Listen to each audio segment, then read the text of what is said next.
கர்த்தருடைய பரிசுத்த நாமத்திற்கு ஸ்தோத்திரம். தினம் ஒரு நீதிமொழிகள் என்ற தலைப்பின் மூலம் உங்களை சந்திப்பதில் மிகவும் சந்தோஷம். நீதிமொழிகள் அதிகாரம் 1. தாவீதின் குமாரனும் இஸ்ரவேலின் ராஜாவுமாகிய சாலமோனின் நீதிமொழிகள்.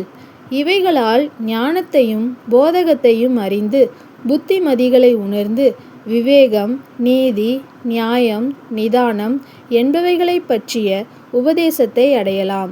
இவைகள் பேதைகளுக்கு வினாவையும் வாலிபருக்கு அறிவையும் விவேகத்தையும் கொடுக்கும். புத்திமான் இவைகளை கேட்டு அறிவில் தேறுவான்.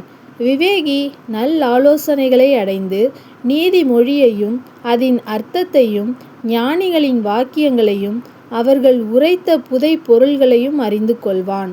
கர்த்தருக்கு பயப்படுதலே ஞானத்தின் ஆரம்பம். மூடர் ஞானத்தையும் போதகத்தையும் அசட்டை பண்ணுகிறார்கள். என் மகனே, உன் தகப்பன் புத்தியை கேள், உன் தாயின் போதகத்தை தள்ளாதே. அவைகள் உன் சிரசுக்கு அலங்காரமான முடியும், உன் கழுத்துக்கு சரப்பணியுமாயிருக்கும். என் மகனே, பாவிகள் உனக்கு நயங்காட்டினாலும் நீ சம்மதியாதே. எங்களோடே வா, இரத்தஞ்சிந்தும்படி நாம் பதிவிருந்து குற்றமற்றிருக்கிறவர்களை முகாந்தரமின்றி பிடிக்கும்படி ஒளிந்திருப்போம். பாதாளம் விழுங்குவது போல் நாம் அவர்களை உயிரோடே விழுங்குவோம். குழியில் இறங்குகிறவர்கள் விழுங்கப்படுவது போல் அவர்களை முழுமையும் விழுங்குவோம். விலையுயர்ந்த சகலவித பொருள்களையும் கண்டடைவோம். கொள்ளை பொருளினால் நம்முடைய வீடுகளை நிரப்புவோம். எங்களோடே பங்காளியாயிரு, நம்மெல்லாருக்கும் ஒரே பை இருக்கும் என்று அவர்கள் சொல்வார்களாகில், என் மகனே, நீ அவர்களோடே வழி நடவாமல் உன் காலை அவர்கள் பாதைக்கு விலக்குவாயாக. அவர்கள் கால்கள் தீங்கு செய்ய ஓடி இரத்தஞ்சிந்த தீவிரிக்கிறது. எவ்வகையான பட்சியானாலும் சரி, அதன் கண்களுக்கு முன்பாக வலையை விரிப்பது விருதா. இவர்களோ தங்கள் இரத்தத்திற்கே பதிவிருக்கிறார்கள், தங்கள் பிராணனுக்கே ஒளி வைத்திருக்கிறார்கள். பொருளாசையுள்ள எல்லாருடைய வழியும் இதுவே. இது தன்னையுடையவர்களின் உயிரை வாங்கும். ஞானமானது வெளியே நின்று கூப்பிடுகிறது, வீதிகளில் சத்தமிடுகிறது. அது சந்தடியுள்ள தெருக்களின் சந்திலும் ஒளிமுக வாசலிலும் நின்று கூப்பிட்டு பட்டணத்தில் தன் வார்த்தைகளை வசனித்துச் சொல்கிறது. பேதைகளே, நீங்கள் பேதமையை விரும்புவதும், நிந்தனைக்காரரே, நீங்கள் நிந்தனையில் பிரியப்படுவதும், மதியீனரே, நீங்கள் ஞானத்தை வெறுப்பதும் எதுவரைக்கும் இருக்கும்? என் கடிந்து கொள்ளுதலுக்கு திரும்புங்கள். இதோ என் ஆவியை உங்களுக்கு அருளுவேன், என் வார்த்தைகளை உங்களுக்கு தெரிவிப்பேன்.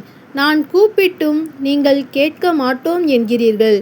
நான் என் கையை நீட்டியும் கவனிக்கிறவன் ஒருவனும் இல்லை. என் ஆலோசனையெல்லாம் நீங்கள் தள்ளி என் கடிந்து கொள்ளுதலை வெறுத்தீர்கள். ஆகையால் நானும் உங்கள் ஆபத்து காலத்தில் நகைத்து நீங்கள் பயப்படுங்காரியம் வரும்போது ஆகடியம் பண்ணுவேன்.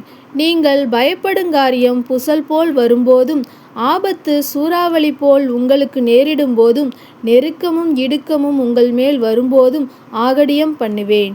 அப்பொழுது அவர்கள் என்னை நோக்கி கூப்பிடுவார்கள், நான் மறு உத்தரவு கொடுக்க மாட்டேன். அவர்கள் அதிகாலையிலே என்னை தேடுவார்கள், என்னை காண மாட்டார்கள். அவர்கள் அறிவை வெறுத்தார்கள், கர்த்தருக்கு பயப்படுதலை தெரிந்து கொள்ளாமற் போனார்கள். என் ஆலோசனையை அவர்கள் விரும்பவில்லை, என் கடிந்து கொள்ளுதலை எல்லாம் அசட்டை பண்ணினார்கள். ஆகையால் அவர்கள் தங்கள் வழியின் பலனை புசிப்பார்கள், தங்கள் யோசனைகளினால் திருப்தி அடைவார்கள். பேதைகளின் மாறுபாடு அவர்களை கொல்லும், மூடரின் நிர்விசாரம் அவர்களை அழிக்கும். எனக்கு செவி கொடுக்கிறவன் எவனோ அவன் விக்கினமின்றி வாசம் பண்ணி ஆபத்திற்கு பயப்படாமல் அமைதியாயிருப்பான். ஆமேன். God bless you.